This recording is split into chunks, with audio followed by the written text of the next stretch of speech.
Handang isa publiko ni Public Works and Highway Secretary Manuel Bonoan ang kanyang Statement of Assets, Liabilities and Net Worth o SALN.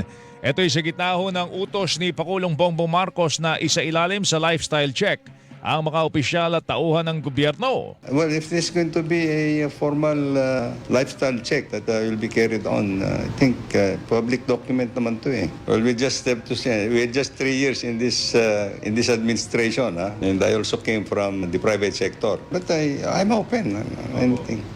Tinig po ni DPWH Secretary Manuel Bonoan, samantala sisimula na rin ng Bureau of Internal Revenue BIR ang pagbusisi sa binabayarang buwis ng mga opisyal na isinasangkot sa mga tiwali umanong proyekto. Nakikita natin na marami silang ari-arian na finoflaunt at nakikita natin na malaki ang kanilang mga properties yung titingnan natin. So ibabangga natin yan sa revenues. Tinig po ni BIR Commissioner Romeo Lumagi Jr.